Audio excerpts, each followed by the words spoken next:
And this is The In Show. I'm your host, Gus Summers. Good to be back with you today. That's right. We are broadcasting live from the Sunset Strip in the entertainment capital of the world, Hollywood, from our In Show studios. And we have a great in-studio guest, Miss Suzanne Cotsakos. Yeah, it's wonderful having you here. Because I was looking at your website and everything that you do. It's so, I love it. Thank you. I love you. No one can see them right now, but we got tons of stuffed animals, your books, your banner behind you, which you will see later when we repost everything with the video. But I love the whole idea of it. Thank you. You yourself, I love your blouse, by the way. It fits into the color scheme. Thanks. That actually wasn't planned, but I'm glad it worked out. I was going to ask, were you thinking about it? Because, No, I wasn't. I know my mom, who we co-founded the company together, she was like, wear some color. So I was like, this is about as colorful as I think you can get. That's great. So, that's funny. It's because all the plush animals and the books, primary colors, bright, yes. very vibrant. Yeah. Now, I had to ask you, do you normally wear bright colors, or you kind of wear beige, black?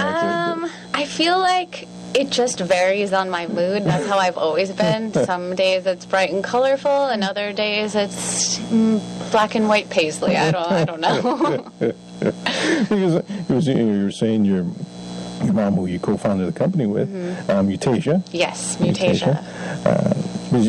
Well, we should set out the .com real quick. Mutasia.com. Yeah, because you were saying that she says, "Where's something colorful?" Is she sunny? She sounds like she's kind of sunny. Put it that she has a sunny personality, but I think it's funny coming from my mom because all she wears is the color black. So.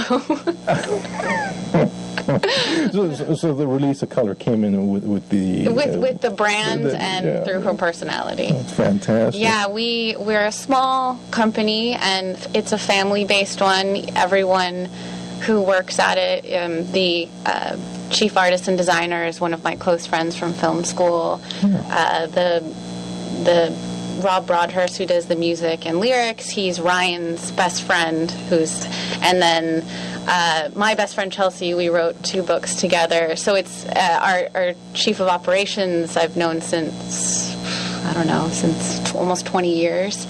So it's a very close-knit group, which it should be, because when you're creating together, you have to know, not be afraid to voice your opinion. Is it difficult doing that with such a tight-knit group? I know sometimes, that relationship, you're a little more sensitive. Yeah, we kind of have a philosophy of check your ego at the door. And everything is for the benefit of the brand and for the world. So I think it's important to butt heads because usually better ideas come of it. Oh, nice. And I feel like a lot of times you may have ideas, but a lot of times other people's ideas are better, so it's always important to listen. Nice. So no, I'm not saying we definitely get in disagreements. If you could see just naming the characters around a table for 5 hours at a time on one character, it gets passionate. Because you get married to that one name, and you want to defend it to the end, right? Oh, yeah. Well, Figley, who is the character I voiced, originally for a while was named Basil. And then we wanted to, I think, trademark the name, and there was already a children's character in the UK named Basil that we didn't know about. So then we had to rename it, and that was a process. But now it was the best thing that could have happened because I can't imagine him not being named Figley. That's funny, Basil. So were you a big Basil Rathbone fan? Did you? It just came up, and we all agreed on it, and we were like, yeah, Basil, little boy, little possum finch cow mix. How difficult was it, after you named him and had to change his name? Was it, we can't do it, we should stick with it? Well, luckily we hadn't, he's kind of the main, there's the core group of 5 characters, and he's kind of the main every kid of the group, but he actually came later, so we hadn't had him in any books yet, so luckily it didn't hurt as far as the books and the brand. But it took a little getting used to, but it kind of just fit right away. So we were like, oh yeah, obviously that's totally his name. Because I had heard a story about remember Ice Age? Yes. Scrat. Oh, God. I think it's the director or someone who was voicing him, and they just did it because they needed filler. Yeah. But it went on for so long, when they tried to do what they originally wanted, Yeah. it didn't fit. Yeah. They had to stick with what, you know. Yeah. That's actually happened sometimes because Rob, who writes our music, and he actually voices Flavian, Julio, and all the critters. And because he does a lot of the demos, he'll send us songs with his voice, and we get so used to sometimes hearing it that all of a sudden, when the actual character's voice comes in, we're like, oh yeah, that's so different now. So. I'm a. What's funny is because I still watch cartoons. Yes, me too. I admit I stand 6'3", yes, almost 200 pounds, but I still have my plush cuddly toys that I had since I was a little boy. Yeah. Along with my action figures. So let's throw that out there. No, I do. I do too. I think I really think we're all kids at heart. I mean, I certainly am. I think you have to be, especially in our group, doing a children's band because obviously we want it to entertain and educate children, but we want the parents to be interested too, because there's nothing. You have to read a book to your kids. I have nieces and nephews 1,000 times. Right. So I really hope you like it when reading it. And the cool thing is the feedback we've gotten is parents really enjoy it and laugh at it. I mean, I think the brand's kind of quirky and funny. So it's wonderful because when I knew you were coming on the show, I was taking a look at everything, and because I love film, so I watch cartoons, anime, all sorts of things. And it doesn't matter what it is, but I love for it to grab my attention. Yes. And it pulls me in, and the characters are funny. Yeah. I think that's why, we mentioned some of these animation movies, they have things for parents. Yeah. And, if the story's nice, it doesn't matter what it is. And, and all the stories are great, and they're relevant. What was your first story that you put out, the series? Oddly enough, our first story is not out yet. It's coming out this year. Yeah. It's been a long process. It's called The Lost Journal, and it's about a human who shipwrecks and ends up on the island, and what his journey is through that. I think our first story that came out was really Figley's favorite food, and that one I wrote with my best friend Chelsea Menzies, and I'm obsessed with food. Anyone who knows me, I'm a total foodie, so it would just. I didn't even think about it when we were writing it. Of course I'd be writing a book about food, but. The story is about, it's for the younger, it's an illustration book, it's for the maybe 4 to 8, about Figley, who is the every kid, and he doesn't like trying new foods, and so Chadwick and Zabetta, who are kind of like his older, they're not siblings, but they're kind of like his older friends, and they're like, you should try food. Even if it has a gross taste in your mouth, it only lasts a second, but if you find a new food that you love, you're going to be passionate about it forever. So that's his journey through that, and I feel like that resonated with a lot of parents because no kid usually wants to eat their broccoli and their veggies, and so they were like, this is a great book. It's helping a little bit, to them be like, oh, maybe I should try it. Because you were mentioning everybody at one point has a niece, nephew, or a child of their own, and they'll get stuck on a food. Oh yeah. And what's funny is I was remembering myself. I had got stuck on Mickey D's since who doesn't? Up to maybe about a year ago. So you get stuck on this food. Oh, yeah. So when we were talking about it, and I love it because right after a while they'll just want that mashed potatoes. Oh yeah. All we want is mashed potatoes. Oh yeah.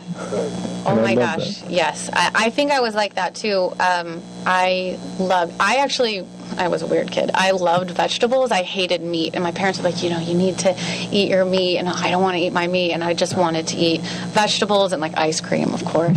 Nice. But yeah. Vanilla? I don't think it matters what flavor, really. I just love ice cream. Okay. The red, I don't think I've had a flavor I don't like. So, and I've had some weird flavors. Even Mint chocolate chip? Yes. Oh, yeah, that's one nice. of my favorites. Do you remember the first time trying that? I remember when I first tried it, I thought it was like going to be a variation of vanilla. And I was warned, it's not like chocolate chip. Yeah. It's something different. So Yeah. it's like, Yeah. I think I loved it off the bat. Did you really? I also used to love that ice cream that has gumballs in it. Nice. I think it was called bubble gum. Bubble gum, yeah. I feel like every kid loved that. So, yeah. So I actually did a reading over Skype to a class. I think it was of second or third graders. They were so sweet. And I did the book, and one of the kids raised his hand, and he was very proud. And he was like, I've read this book, and I am like Figley because I didn't like broccoli. I didn't want to try it. And I finally did, and I didn't like it. But then I put some Parmesan cheese on it, and it tasted really good.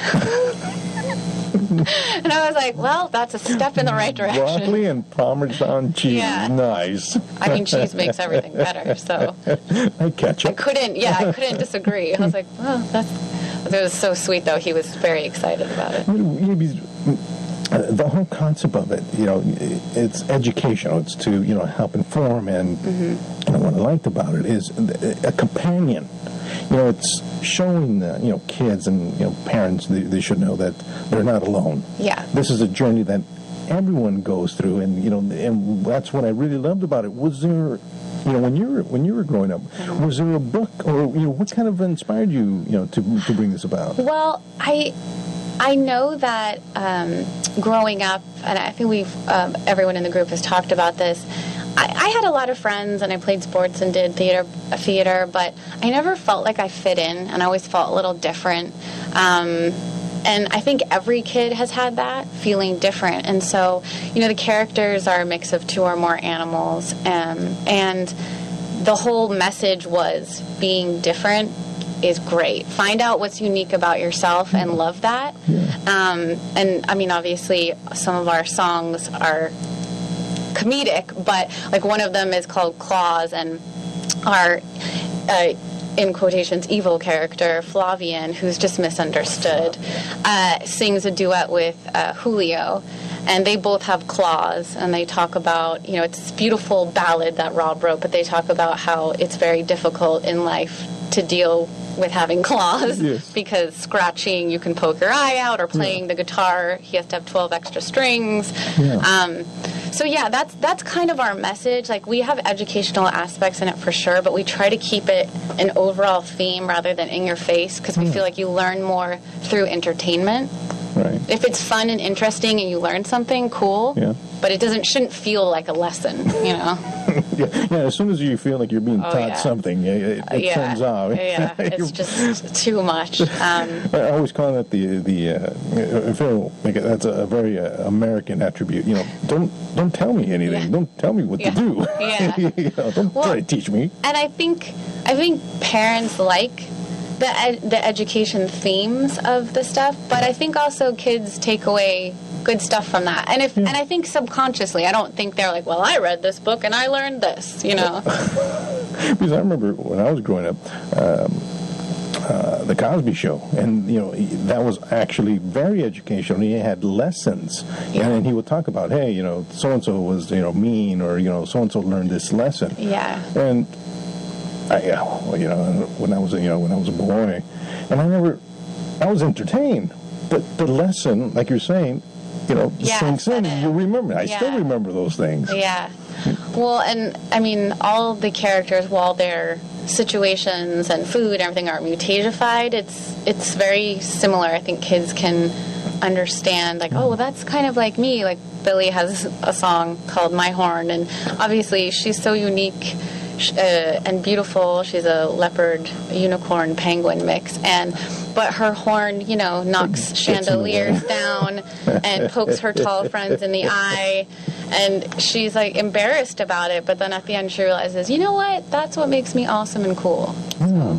It's as I was looking at the stuffed animals, what I love is that they are an external symbol of, what humans feel internally, like you were saying, inwardly. We have our awkwardness, we're shy or we're loud or what have you, and you actually have with the stuffed animals, in the photos, their differences on the outside, and where you can focus on them. Where how do you focus on shyness? You can, but I got a big horn that knocks chandeliers down. Yeah, it's a visual. Because shyness is a behavior, which obviously you can see when you meet someone, but off the bat, you see the big giant. Yeah. We have a character called Rumbler, who's voiced by Dion Kuraoka. She's one of my friends in a comedy troupe with me. Yes. And she, Rumbler is a bumblebee rhino beaver mix, and she has these little wings. And so she can't completely fly yet. She's such an interesting character because it's like a rhino mixed with a bumblebee and a beaver. Yes. But yeah, I just think it's nice to visually see the characters, what they deal with. And it is when I was looking at them, it reminds me. I love reading, and I remember when I was learning about the agape or the platypus. Yeah. The agape. It's half zebra, head of a giraffe, and it's like. What happened there? I know, how that or a happened? Platypus. And when I was looking at these, I go, it takes it into the realm of imagination because we have an actual creature that is a mix of different animals. Yeah. And what happens if a platypus did go to a school of ducks? Yeah. Or where would it fit? That's what a lot of this is happening. It happens in the stories. Yeah. We like I said, we try to pick themes. So in one of the new books that's coming out, Prank, I think I was telling you before, Pranktasia, it talks about how pranks they can be funny, and sometimes people really enjoy doing them, but you can always go a step too far. It might not be funny to someone, even though it's funny to you. And kids play jokes on each other all the time. Right. Or we have, like in this chapter book, The Endless Caverns, it's about Figley, maybe not believing in himself.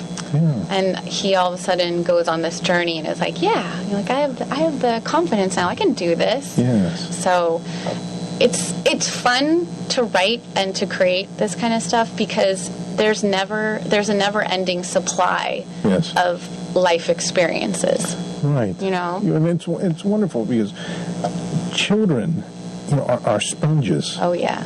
And it is what you teach them. You have the whole aspect of nature nurture.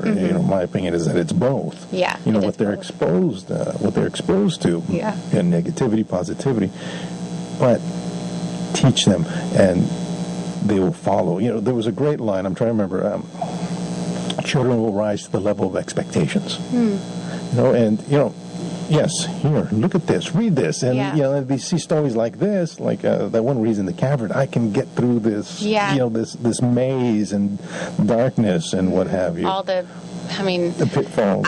I think, when I was a kid and going through all this, I didn't think of it as being challenging, but when I remember things that I went through, I was like, that was really challenging, and I'm glad I didn't think at the time, oh, this is the worst thing ever, but I did feel out of place, So I think it's always great to find, I grew up a child of the 80s, and I loved the cartoons of then, and all the oh my gosh, Thundercats, Rainbow Bright. I was always Lion. Yes. Lion was my favorite. Captain Planet.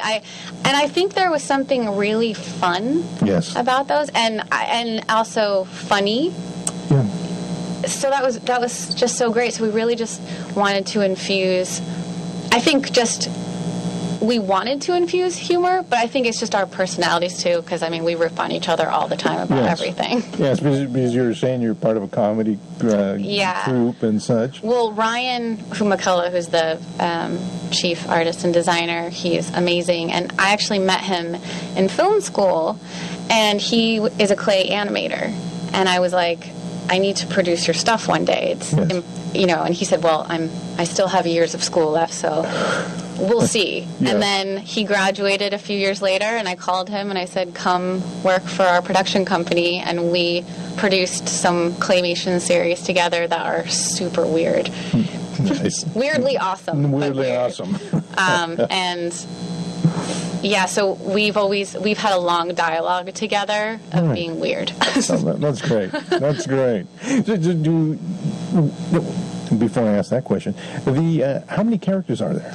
Oh my gosh. Well, I think we have in our world over 40, but 40. we tend to keep to the big five. We call it the big five, which Yeah. is Zabetta, Chadwick, Billy, Figley, and Julio. Yeah. And they're kind of the main five characters, but Okay. a lot of characters have their time, Yeah. in the spotlight. Right. And also, those are kind of the voices we have cast too, because Ryan, who's the illustrator voices, Chadwick. I told Yeah. you Rob does a few. Ryan's wife, who does musical therapy, is Zabetta. And then, Musical therapy. yeah, Nice. she's amazing. She uses music to help autistic children. Really? Oh, that's wonderful. I know. Yeah. It's just an amazing group. I'm biased, obviously, but I can't. And then my mom, who, she basically in 2007 was like, she's a teacher, music background teacher.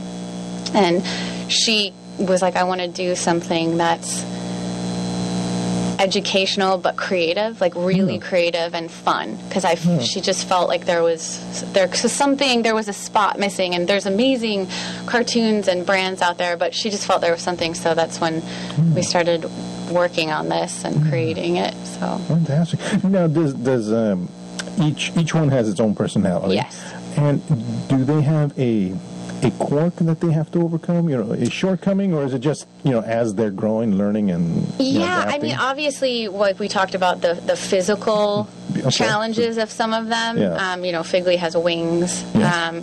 Julio, who's not here but has claws.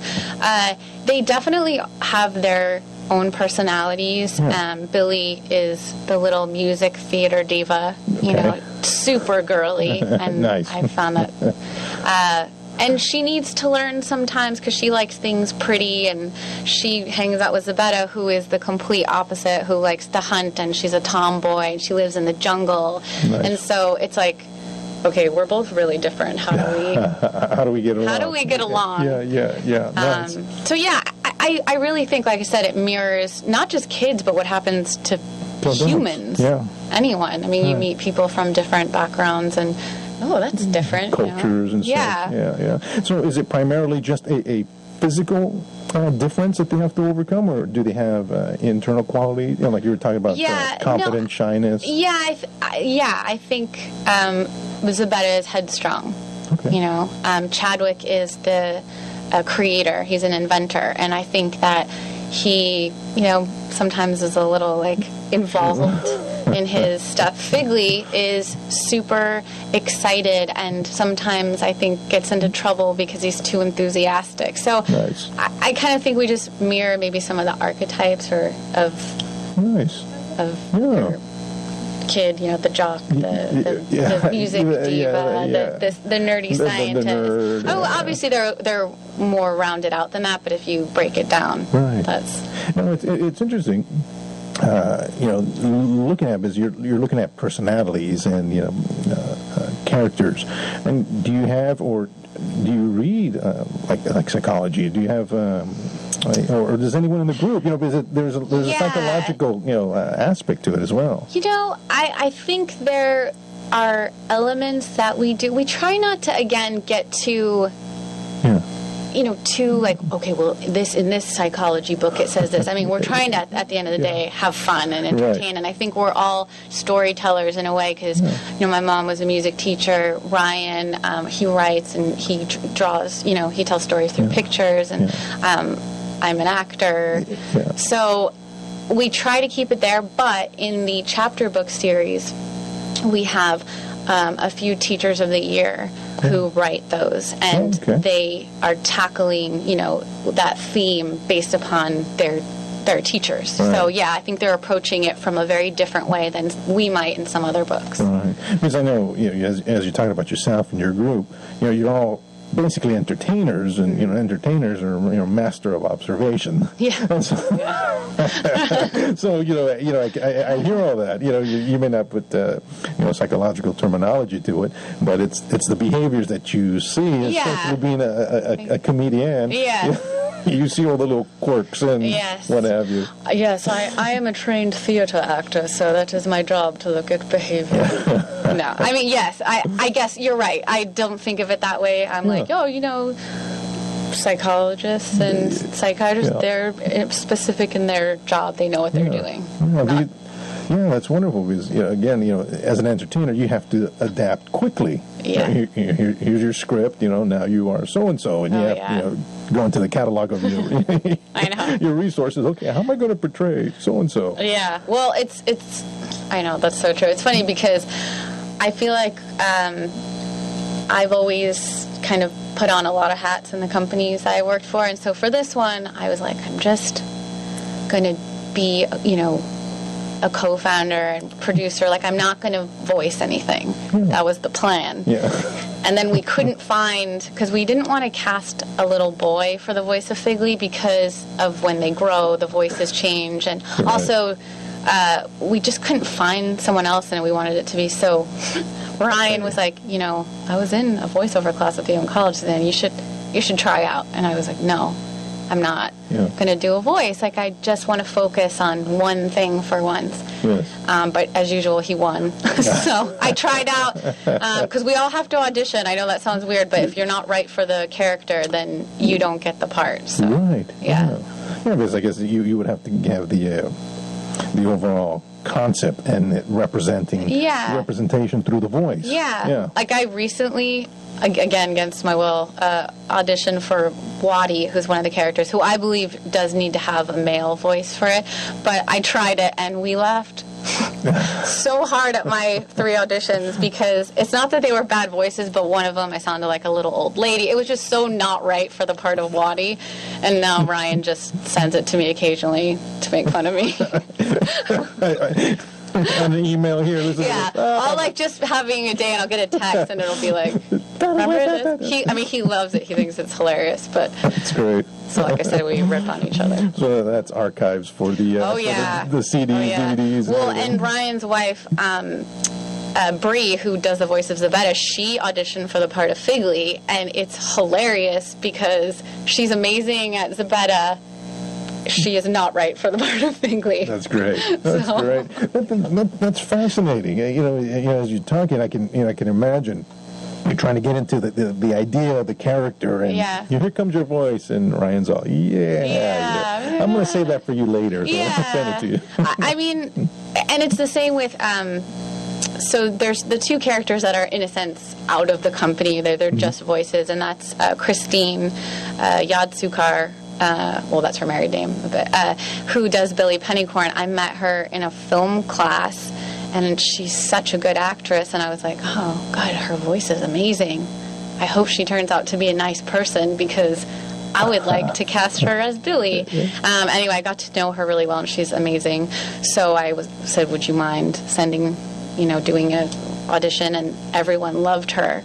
Oh. And I remember my mom was like, she's amazing. Oh, my gosh, she's so good at the voice. And then met her in person, and she goes, oh, it's not a voice? That's her voice. And I was like, oh, yeah, that's what she sounds like. And she's actually so nice. Yeah, she's amazing. And she always said, she was like, nobody understands Billy like I do. Nice. Which is true. And then Dion, who plays Rumbler. So I think at first it was weird being an actor and running a company. But in actuality, now I'm like, oh my God, I have so many talented friends that when a new character comes up or a character we don't have a voice for, I have this pool of people that I know work hard, are talented, and I know they're easy to work with. So I'm always like, I can't wait, guys. So you got basically the best of both worlds. You're still able to be creative, and you're still involved in the industry. You're creating books and films, and that's wonderful. Yeah, I feel very lucky. wasn't a plan. It just happened this way. So I'm like, whew, thank God. Yeah. all the I've done other companies before, and they have not succeeded. So, so this was the golden moment. Yes, it is the golden moment creatively. We will see if the brand grows, which I think it will. Absolutely. I mean, just by looking at everyone, it's like, I want this one. I want this one. I know. That's the other thing is, it's so interesting to find which character is a person's favorite, because they get very particular about it and very passionate. I have Debbie in my comedy troupe, Duchess Riot. She's obsessed with Chadwick, and she's like, Chadwick is my favorite. Liz is obsessed with Chadwick, but then my best friend Chelsea, it's all about the Pudgy. The little Pudgy is her favorite thing on the planet.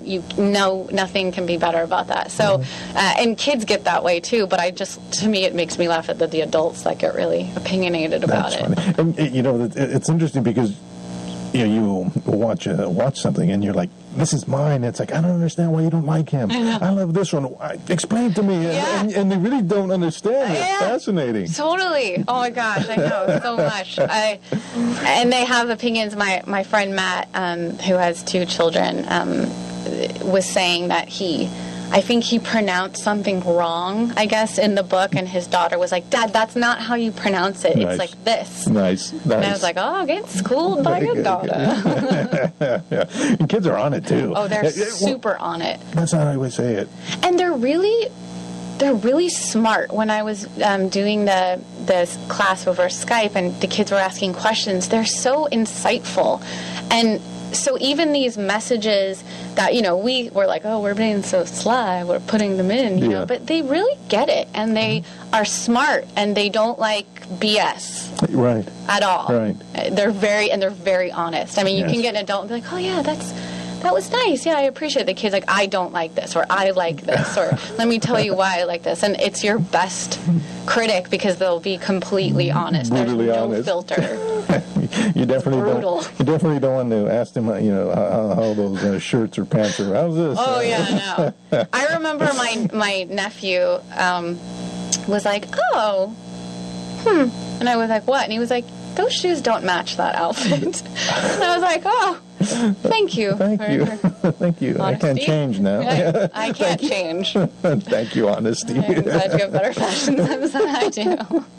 Let me invite you outside here. I know. Door closes. I love it. I love it. We were just talking about your background. So were you wanted to be an actress? Wanted to be in the film industry? What kind of pushed you that way? It's been a long, curvy road. When I was a kid, I said to my mom, I think about this and I'm like, oh, this is so me. I said, I want to be an actress. I think I knew when I was, 4. I was playing, but I love playing sports. Yeah. I said, I want to be an actress, but everyone wants to be an actress. So the probability that I'll be able to be an actress is pretty low. So I should find something else. When you were 4 or 5? I was really young. Really? Yeah. I mean, I don't know if I said it that way, but that's basically what I said. Yeah. And I feel like since then, I've been trying other things. Like I would start out. I've had my SAG card since 1999. Really?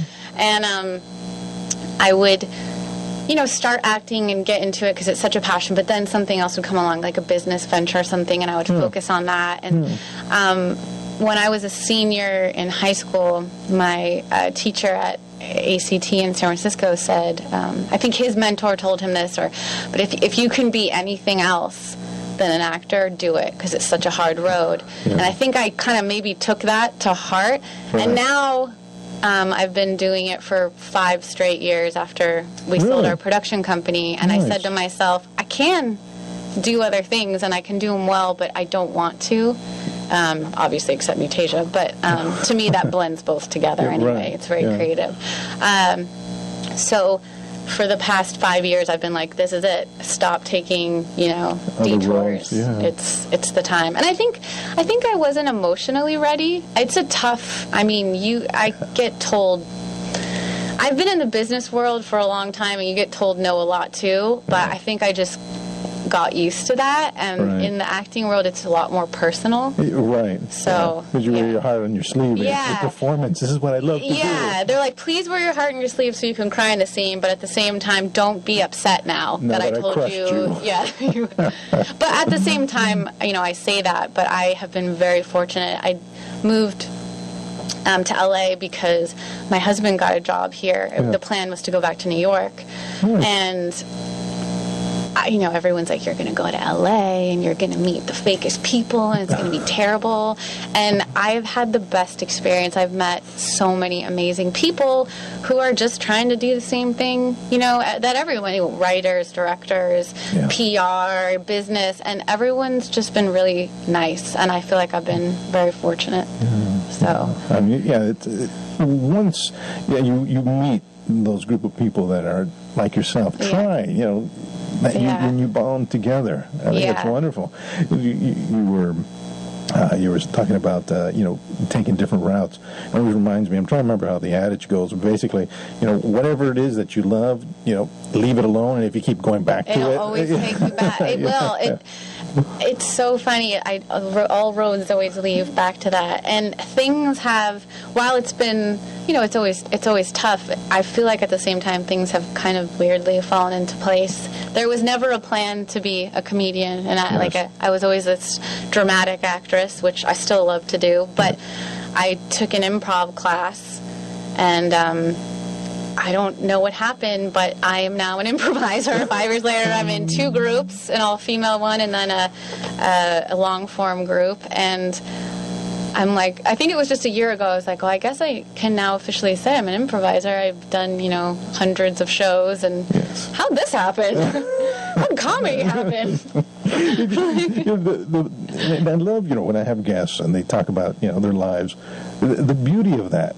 All of a sudden, they'll say, I was here, and now I'm here. The doors just flew open, and here I am. Yeah. It's, the saying of improv is always yes and I've kind of been trying to take that in life, too. Say yes to things because you never know where they lead you. Yeah, absolutely. So, that's wonderful. And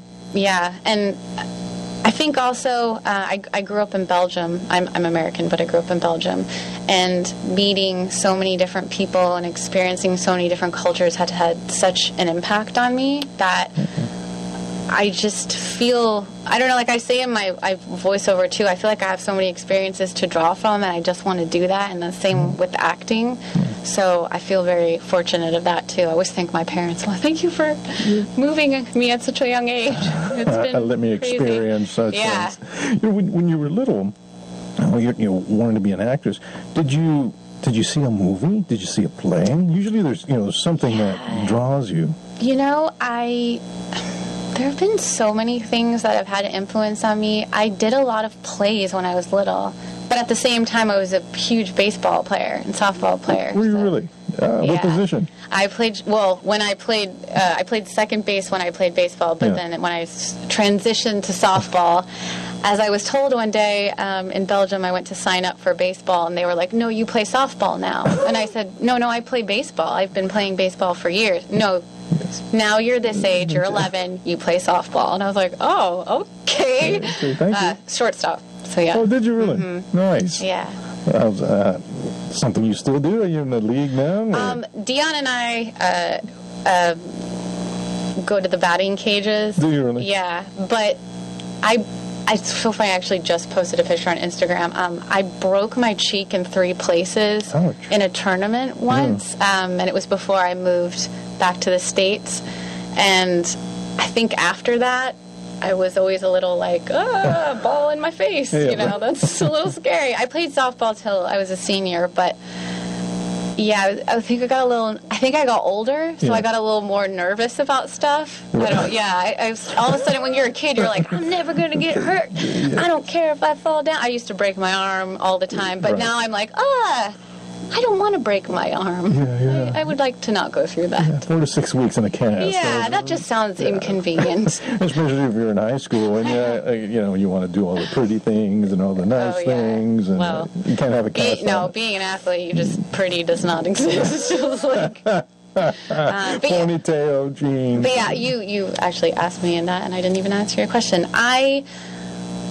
I feel like I was influenced. My parents brought me up watching a lot of movies from the 30s, 40s, and 50s. Nice. I was a huge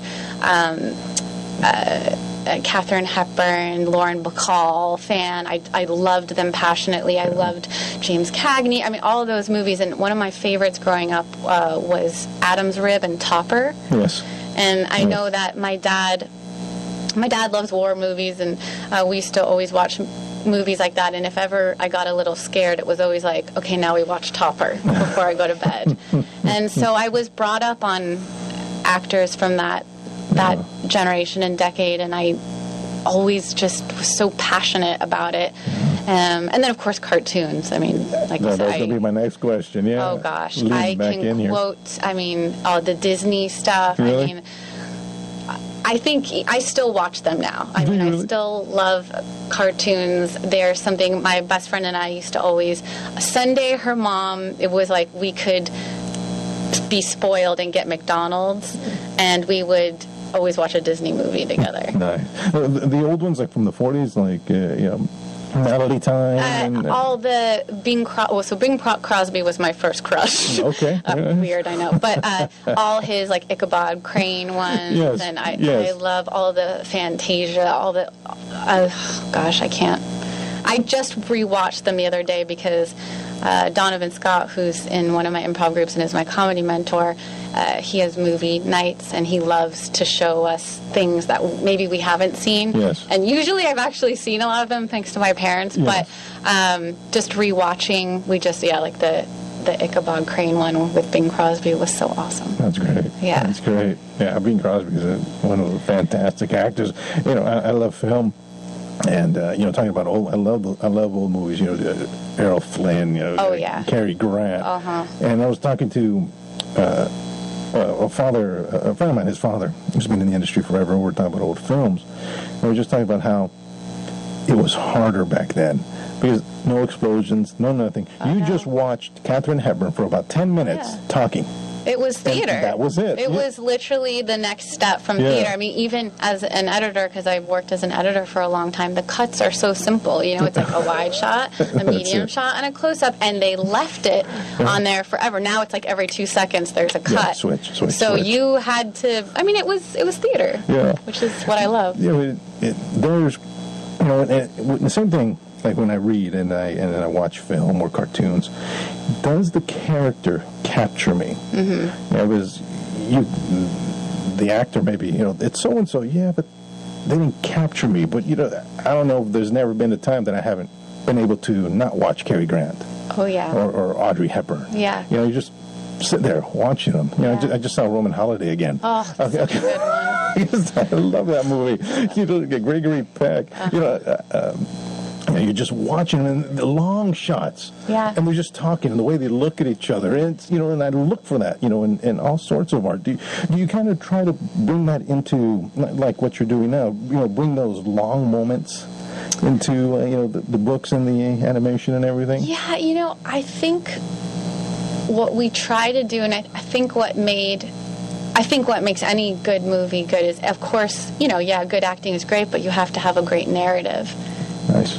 Yes. You can have... The only time interesting characters, weird ones, really work is like in sketch. But even then, they're in a funny or weird situation. There's always narrative there. And so I feel like as long as you have a good narrative with... Your characters will be interesting if you make them full, Yes. So they kind of go hand in hand. So yeah, we try to make our characters interesting, but we also try to make the narrative interesting because I think one without the other doesn't work. Right. Gives it that extra, that focus.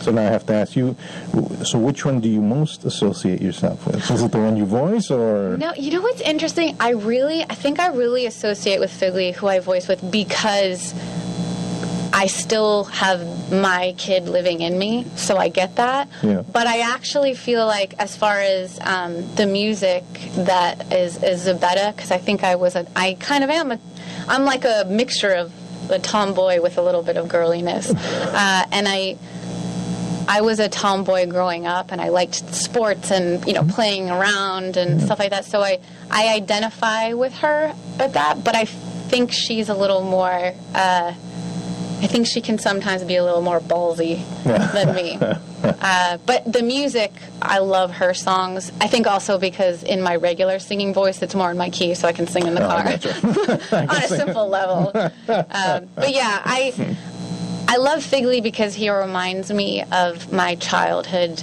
idealism. You know, like I think it's important not to forget. I think we get so bogged down in life and bills and relationship and, you know, why am I not here and why am I only here? And sometimes Mutasia, what it does is bring me back to just joy.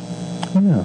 I know, it's just simple. Like I literally listen to the CD in my car all the time, especially if I'm having a bad day, because I'm like, this is so fun. Yeah. And I have to remember fun. Yeah. You know?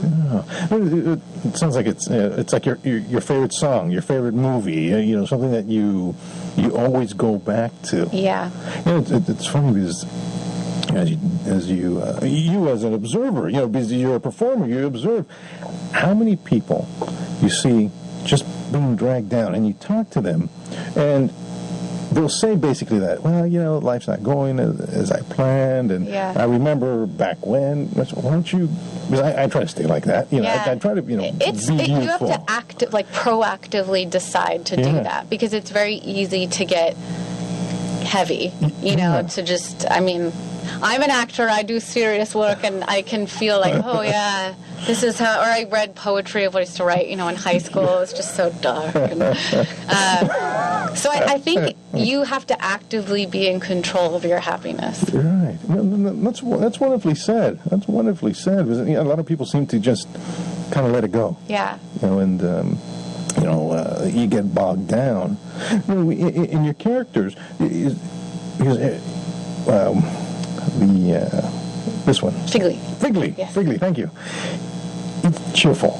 He's that youthfulness, that enthusiasm. Yeah. You know, because I can see he can grow with that enthusiasm. Rein it in. You know, because I'm already thinking of, you know, hey, you know, what's he like at 15? What's he like at, you know, I think, well, you have to keep that. Yeah. You just know when to release it instead of, you know. Yeah, I think when you're a kid, it's just vomiting out of you all the time. And then as you get older, you learn to, like, okay, well, maybe this moment I won't let it vomit out of me. Right. You know, it always seems like those are the entertainers. Yeah. You know, the ones that are out there. And, I feel like I'm a weird entertainer because I think I keep it to the stage. Nice. Like, I'm not, if, you know, some of my friends who I love that they're like this. If you're like, do a character right now in front of us or do a monologue, they'll jump up and be so excited to do it. And sometimes I wish I was that way, but to me it's for the stage, the film, or the voice booth. Well, that's funny because that as you were talking about Figley, that's funny because that's where I was heading towards. Like, he can, you know, rein it in. Yeah. And when he needs it. Yeah. So it's exactly what, no wonder you would connect with him, because I was kind of, you know, picturing that in my mind. Yeah, and I think just, I don't, the one thing, like, that was important to us about this is friendship, and how people from different backgrounds and different ways of life can be friends. In our next album that's coming out this year, I always have a favorite song, and then it changes, but this is my new favorite song. It's called You Can Count on Me, and it's, just a beautiful song, but it's just so nice, and I think through it all, like, friendship is so important. Friendship, and with your parents, friendship with, you know, your friends, like, you can find friendship anywhere, you know, just... You know, it's funny, because, you know, looking at children, they just go and talk with people. Yeah. I mean, kids. You know, kids will go and talk with kids. You can see through the ages when they're, you know, toddlers, kindergartners. They don't care. They're just, you know, just exploring. running around with their diaper on, just like, talk to me. Grabbing, let me have that. You know, and you can see. It's funny because, you know, I remember, you know, as you grow up, you the age differences, and, you know, all the different personalities, and, you know, home experience, and you start seeing, you know, how, you know, children start to adapt. Yeah. But if you can, you know, give them the opportunity to look, yes, life's hard, but you'll learn that in time, but continue, you know, to play. Yeah. And have that, you know, that wonderfulness. Yeah. I've been very lucky because my parents always encouraged play, you know. No, I had to do my homework and get good grades and stuff like that, but it was never not cool to be silly. And they still, I think it's what my husband says he loves about me the most is that I'm a weirdo. I don't think I'm weird, but right. He does. But I think it's so important, and to have friendships with people that bring that out in you, is just great. I mean, where you're comfortable. You know, these people, know you and such. And sometimes, you're right, you hold yourself back, but if you can just, you know what, I'm just going to be me. Yeah. And take it or leave it, I'm trying to remember, there's What About Bob? What About Bob? Remember that? Yes. Fantastic. I love that movie. And he was saying about, people liking him. He goes, well, sometimes it's something about a light. I forgot, they will say, well, they like me. Well, maybe not now, but later. And, and it's being comfortable with yourself. Yeah. This is who I am. You're not going to connect with everybody, but, we're decent. We can converse. Exactly. We can be respectful. Yeah, exactly. And with you, man, wow, you connect right away. Yeah, sometimes you just meet someone and in the first, 2 hours, you're like, we're going to be friends forever. I just know this. I have friends like that I've been friends with for 27 years, but then new ones in my comedy troupes, they're just incredible people, and I just, each relationship, you have a different relationship with each person, and that's okay. Yeah. Yes, I love it. We're down to the last few minutes. Oh my gosh. It went quick, didn't it? I looked up and it's like, wow, time's almost up. But I want to give you a chance to let us know about the .com and social media. Got it. Okay. Mutasia.com, MUTASIA.com is the brand, and you can explore on the site, see the characters. I think we have a trailer to our animation, and you can, if you're interested in it, buy. We also have all our information for our Facebook page and our Twitter account, Instagram, and then mine is SuzanneCotsakos.com. Try spelling that. COTSAKOS.com. And then, if you want to, you can find out about, I'm in 2 comedy troupes, all female, Duchess Riot, and then Side Effects Improv is my long form. I've been, like I said, very fortunate. The Lady Troupe has been invited back to our second year at San Francisco Sketch Fest. Nice. So, and we have tons of sketches up there that on our site, DuchessRiot.com, that are funny. And then Side Effects, we're starting to perform again next month. Look at that. So, Look at that. I always feel so cheesy plugging stuff. Here we go. But definitely check out Mutasia, just because I'm super passionate about that. We've had really good feedback, especially this Christmas. Friends on our Mutasia page, we have pictures of kids getting mutations for the first time, and they've been very happy about it, which is so cool. And it's so cool seeing kids sing along to the CDs that we've been working so hard on, and that I love. It's just, I can't even tell you how awesome that is. You were talking about kids. They're either brutally honest or they're instantly joyful. Yes. They love it. Yep. And they'll sing along, and it's like, oh, come here, you're my friends forever. Yeah. Come here. And it's great too. It's just great. It's and I appreciate you having me on to talk about it. Yeah, my It's been pleasure. super fun. It blew by. Yeah, it did, didn't it? All of a sudden, it was gone. Oh, Amazon. Sorry. You can also buy our stuff on Amazon.com. Oh, beautiful. And Mutasia. Mutasia. Yes.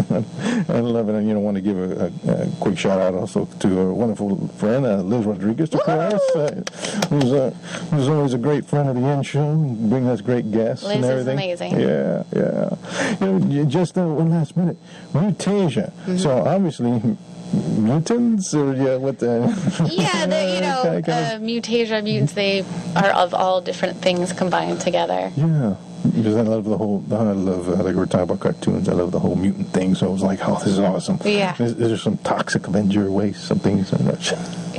We shall see. All right. To be revealed, maybe. All right. I don't know.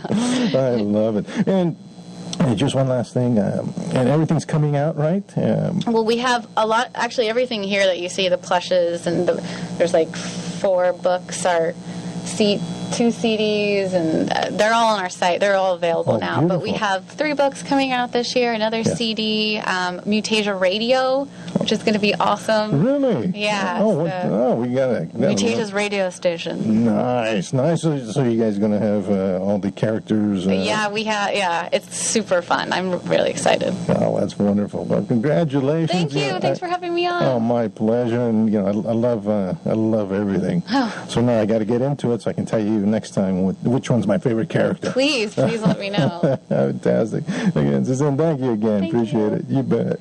Hey, well, this is Gus Summers, and you've been listening to The In Show. We had in-studio guest Miss Suzanne Cotsakos. All right. I think I nailed it. And, of course, you can visit us at theinshow.com, where you'll be able to see this interview and catch up on everything else that we're doing. And, of course, visit her at her site, mutasia.com, where you can buy all the books and CDs and plushes and learn about all what these wonderful characters are doing. And of course, look for us on Facebook, Twitter, YouTube, LinkedIn, Pinterest, Flickr, all those great social media sites. And, of course, ladies and gentlemen, Gus has left the building.